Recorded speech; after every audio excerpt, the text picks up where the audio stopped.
Hello, Alejandro. Congratulations on winning the World Press Photo 2024. Could you kindly introduce yourself?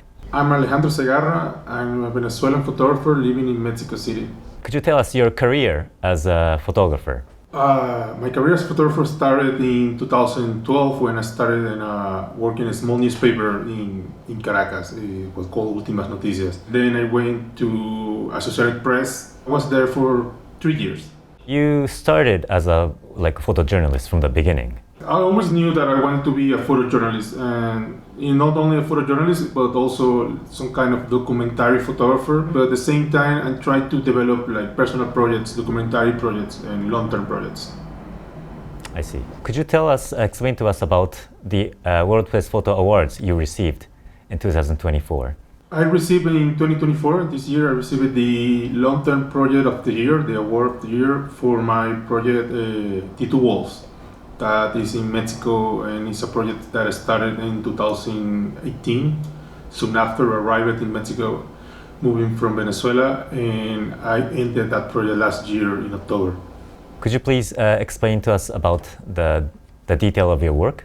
It's a work about migration through Mexico. We are used to see projects about migration that only covers the border between Mexico and the United States. But I wanted to go a little bit deeper, and I went to the south border of Mexico as well, where there's a huge and massive effort of Mexico to collaborate with the United States to deny the right of asylum.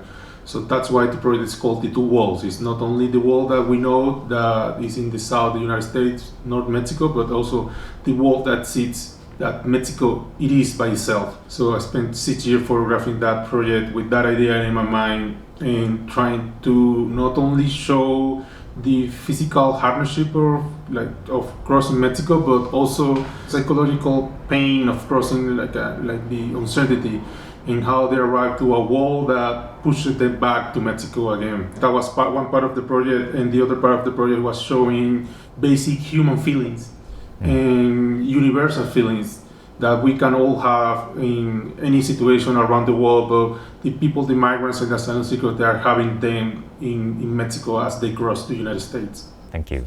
So did you know about Fujifilm GFX system before you received the award? Barely. I never had one in my hand. I never worked in medium format, but after a while I saw it, and I decided that I would try to do photojournalism with a Fujifilm medium format GFX. So what is your impression about the GFX system, and what amazed you the most? What amazed me most is how you have all these perks, all these amazing perks, and it's such a small body.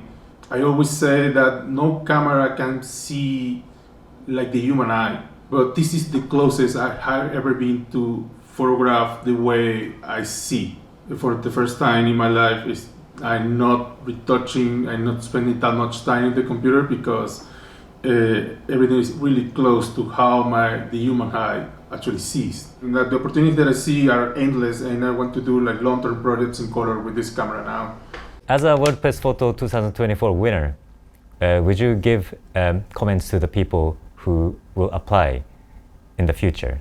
Couple advices I will say: don't do it for the award. Put your story out there. Before this award, I was having a lot of trouble putting this story all together. And when this happened to World Press Photo, 4 billion people is going to see the project, and I think that's more important than any award. My second advice would be apply.